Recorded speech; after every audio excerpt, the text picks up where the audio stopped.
Ces bateaux d'aide humanitaire partent pour Gaza depuis le port de Marseille. Et juste avant le départ de ces bateaux, j'ai rencontré les activistes qui organisent cette opération et j'ai pu voir quelle était exactement l'aide humanitaire transportée.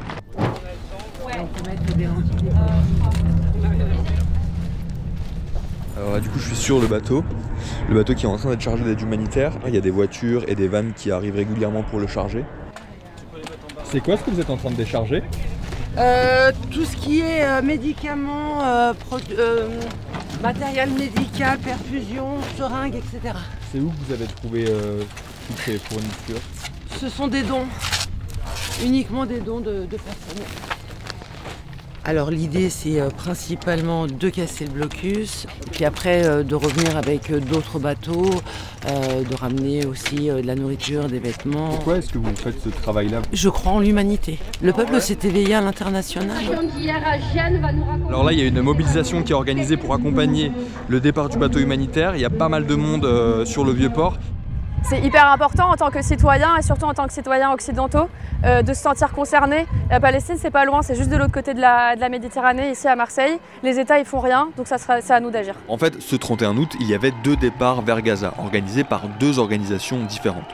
La flottille de Thousand Madlyn partait depuis Marseille. L'unique bateau humanitaire de cette flottille rejoignait ensuite un autre lieu tenu secret pour organiser avec d'autres dizaines de bateaux humanitaires européens le départ vers Gaza prévu à la mi-septembre.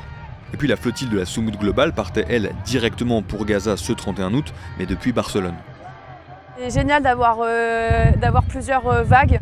Il y a celle de la Soumoud qui part aujourd'hui, il y a celle de Thousand Madlyn qui s'est alliée avec la Freedom Flotilla Coalition qui partira courant septembre, et il y en aura d'autres après. Ça n'a jamais été envoyé autant de bateaux d'un coup briser le blocus. En eau internationale, on est totalement dans notre droit, ils n'ont pas à nous arrêter et on continuera à envoyer des flottilles jusqu'à ce que le blocus soit brisé.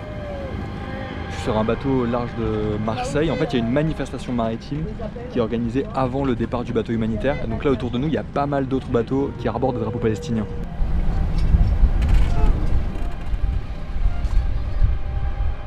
On va accompagner le départ du bateau humanitaire.